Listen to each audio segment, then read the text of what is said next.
সিগন্যালটার দিকে একটু খেয়াল করেন। বেশিরভাগই খুবই সিম্পল একটা সিগন্যাল, কিন্তু এই সিগন্যালটাতে একদম কমন মানুষজন বেশিরভাগ গুলিয়ে ফেলে। তো আমি পুরো বিষয়টা খুব শর্টকাটে আপনাকে বলে দিচ্ছি, তাহলে দেখবেন এই সিগন্যালটাতে আপনি গুলাবেন না, আপনি কখনোই সিগন্যালটা ভুল করবেন না। প্রথমে খেয়াল করে দেখেন, এই সিগন্যালটাকে আপনি মনে মনে চারটা ভাগে ভাগ করে নেবেন। এইটা একটা ভাগ।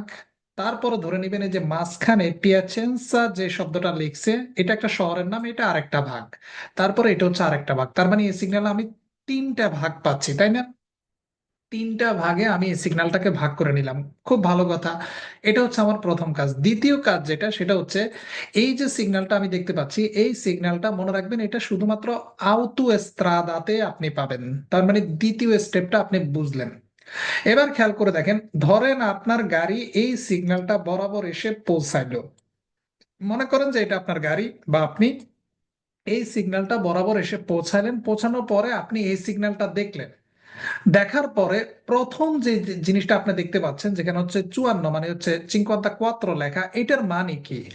আপনি যখন এই সিগন্যালটা বরাবর এসে পৌঁছাইছেন, এটার মানে আপনি যে আউতো এস্ত্রাদাটাতে চলতেছেন, গাড়ি চালাচ্ছেন, যে মেইন রোডটাতে আপনি গাড়ি চালাচ্ছেন, সে আউতো এস্ত্রাদার তো একটা শুরু আছে, তাই না? সেটা তো একটা শুরু আছে। রাস্তাটা কোথা থেকে শুরু হয়েছে? আউতো এস্ত্রাদা মানে মেইন রোডটা শুরু হয়েছে কোথা থেকে? যেখান থেকে শুরু হয়েছে সেখান থেকে এখন আপনি এই সাইনবোর্ডটা বরাবর যেখানে আছেন সেখান পর্যন্ত রাস্তাটা 54 কিলোমিটার। আওতো এস্ত্রাদাটা শেষ হয়েছে। মনে রাখেন, এটার মানে কিন্তু এটা না যে আপনি 54 কিলোমিটার চালায় আসছেন আওতো এস্ত্রাদাতে। বিষয়টা কিন্তু এরকম না। আপনি হয়তো বা আওতো এস্ত্রাদা যেখান থেকে শুরু হয়েছে তার পরের যে কোনো একটা কোর্সিয়ে দিয়ে সিওনে থেকে আপনি হয়তো বা ঢুকছেন। সেটা এখানে ইঙ্গিত করতেছে না যে আপনি কত কিলোমিটার পাড়ি দিচ্ছেন আউটোস্ত্রাদাতে, সেটা বুঝাচ্ছে না এই নাম্বারটা দ্বারা। এই নাম্বারটা দ্বারা এটাই বুঝাচ্ছে যে যেখান থেকে আউটোস্ত্রাদাটা শুরু হয়েছে সেখান থেকে এই পর্যন্ত রাস্তাটার 54 কিলোমিটার শেষ হয়েছে। মনে করেন একটা আউটোস্ত্রাদা 100 কিলোমিটার। এখন আপনি যদি 54 পান, এর মানে কি পিছনে অলরেডি 54 কিলোমিটার শেষ। আমার সামনে আরো কি আছে? আমার সামনে আরো 46 কিলোমিটার যেটা সামনে আছে। যাই হোক, এটা এটার ধারণা। অনেকে মনে করে যে আমি 54 কিলোমিটার পার হয়ে আসছি। না, বিষয়টা মোটেও এরকম না। এক নাম্বার। দুই নাম্বার যেটা, সেটা এইবার খেয়াল করেন, দেখছে পিয়াচেন্সা কোয়াত্রো, এটার মানে কি? এটার মানে পিয়াচেন্সা একটা শহরের নাম। এখানে যে কোনো শহরের নাম থাকতে পারে। বলতেছে 4 কিলোমিটার সামনে গেলে, এখন আপনি যেখানে আছেন এই আওতো এস্ত্রাদাতে 54 কিলোমিটার অলরেডি শেষ। আরো 4 কিলোমিটার পরে গেলে আপনি কি পাবেন? পিয়াচেন্সা শহরে যাওয়ার জন্য কোর্সিয়া দি ডিচেলারাসিওনে পাবেন। খুবই সিম্পল ব্যাপার। এই 4 কিলোমিটার পরে আপনি পিয়াচেন্সা শহরটা পাবেন না, এটা মনে রাখেন। অনেকে মনে করে 4 কিলোমিটার পরে মনে হয় আমি পিয়াচেন্সা শহর পাবো।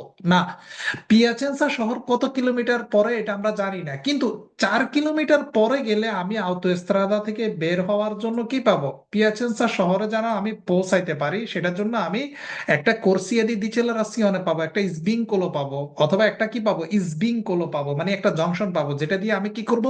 পিয়াচেন্সা শহরে যাইতে পারবো।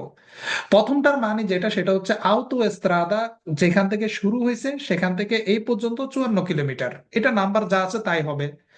পিয়াচেন্সা শহরে যাইতে হইলে আরো 4 কিলোমিটার পরে গিয়ে আমি পিয়াচেন্সা শহরে যাওয়ার ডানে হোক বা বামে হোক আমি সেই রাস্তাটা পেয়ে যাব। এটাই বোঝাচ্ছে, এর বাহিরে আসলে কোনো কিছু না।